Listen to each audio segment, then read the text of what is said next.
Yeah, my name is Matt Zagurak. I'm the Narrative Director on Assassin's Creed Origins at Ubisoft Montreal.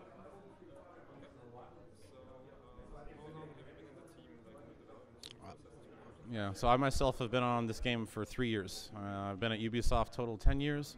The first game I worked on was the first AC game, and now, yeah, it's been 3 years of hard work on Origins. Since Origins left on 1 year in the development, we got AC game like every year. We got now a longer development process. What would you say would the biggest part in the development process would be that took the most of the time, or in this time? Yeah. Well, I mean, quite simply, it's two primary things. Is that the size of the world is absolutely gigantic. Like, it's the size of AC Black Flag's world, except without any oceans and only land, and like designed down to like the half kilometer or less, 100 meters in terms of detail. But then a world that size is kind of meaningless unless you fill it with content and gameplay to do. So we have hundreds of quests that we've spent designing for the last 3 years. And these quests are, every single one of them is a complete narrative from beginning to middle to end with unique characters and with unique acting and gameplay and problems to solve as the player and stuff. So like making just that sheer amount of content is a huge, huge undertaking, and that's what took the bulk of the development cycle.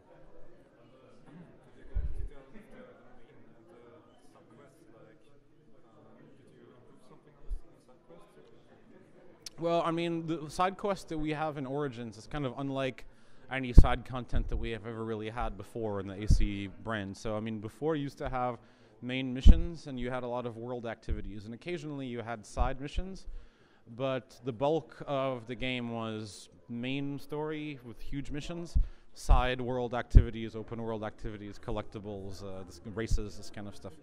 So now all of that notion is completely gone in this game. So there are just quests. I mean, sure, yes, there's main story quests and side quests, but they're all introduced to the player in the same way, which is by interacting with people, by having their problems and their actions be the entry point into the gameplay.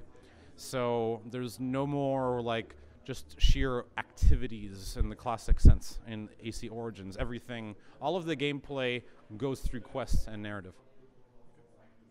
Could you go into detail with the end game, like what you can tell us without spoiling? Will there be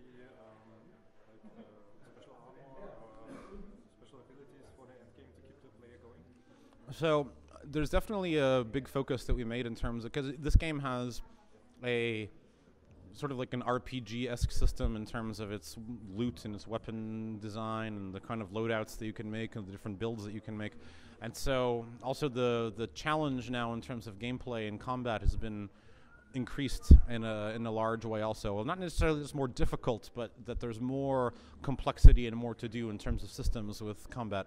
So having endgame content, without getting into the specifics, because I don't want to talk about the end of the game before it's even out, but in terms of the style of gameplay that you're going to be able to do, we want players to feel like there is no moment when they go, okay, I saw the credits, the game's over, I put down the pad, I walk away, the game's done.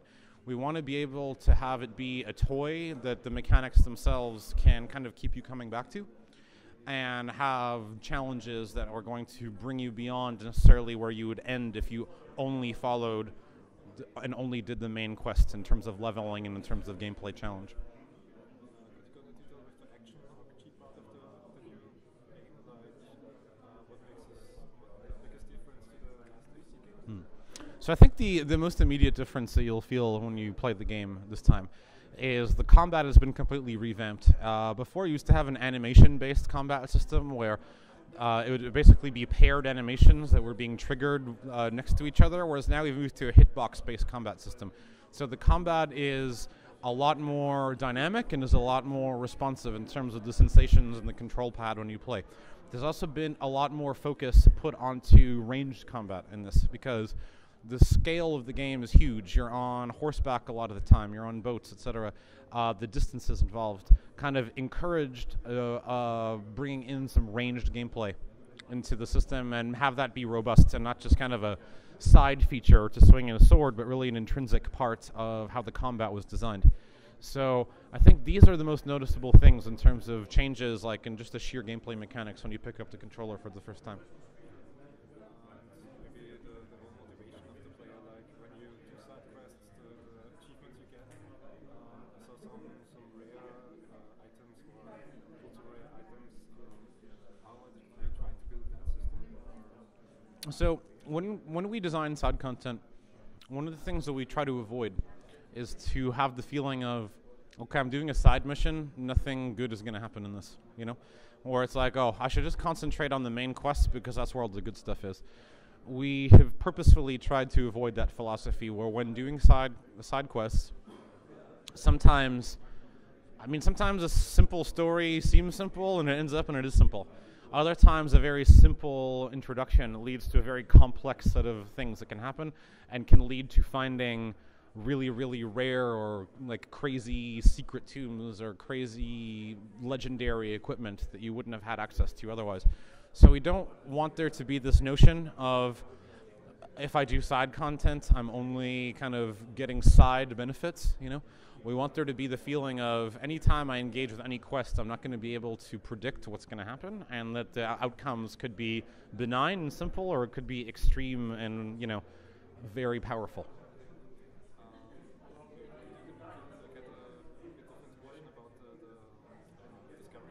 Mm-hmm. Like, would it somehow influence the other game, or is it just a separate? The Discovery Tour is intentionally designed as its own complete standalone thing, because of course, the world is the same, right? I mean, it's the same map, and you walk and see the same landmarks. It's the same physical environment.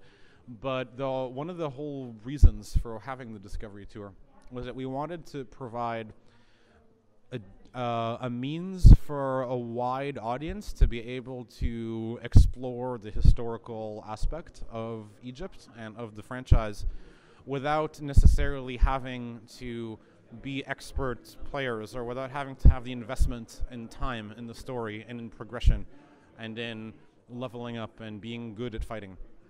We wanted to have this mode. I mean, of course, when you play the main game, you're going to get a lot of historical information. I mean, it's not like all the history is in the Discovery Tour and none of the history is in the game. No, it's not like that at all. But it's just that for people who just want a serene experience and want an informational experience, we have this Discovery Tour available. And not only that, but I mean, just people who are interested in history and want to go deeper into the subjects. We have that available for them intentionally as a standalone thing. Standalone mode, I should say, not a standalone title per se, but yeah, a standalone mode within the game that they can explore at their own pace. From the technical standpoint, could you introduce the mode for older AC games? Well, I mean, at that point, it's not really a technical thing. It's just that would involve producing an entirely new version of old AC games. It's not something that's impossible per se, but it's not something that.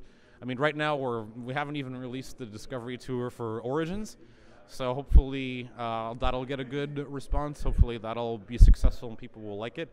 And if that's the case, I mean, then the future of that mode will certainly be something that we're going to take a look at. Last question, what would you say, from your standpoint, is the main thing AC players should look for in the new game? The biggest Yeah. difference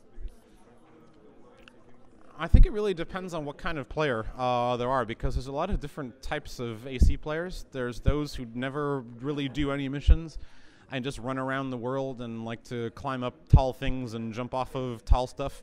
Those players who never play any story and just like fighting and just like getting into melees and with getting guards chasing them. There's players who enjoy stealth. There's other ones who only play the main story and just rush through the game. There are other players who are completionists and who want to do everything. These are all styles of players that we've welcomed and that we see in all of the games in the franchise so far. And it's important for us to be able to support all of those different play styles, because I don't think there's any such thing as like the Assassin's Creed player, you know. There's a lot of different people who come to the game for a lot of different reasons. And we want to be able to, and we know what they are, you know. I mean, we've done the studies to look at this, and you know, we've gotten the feedback from people.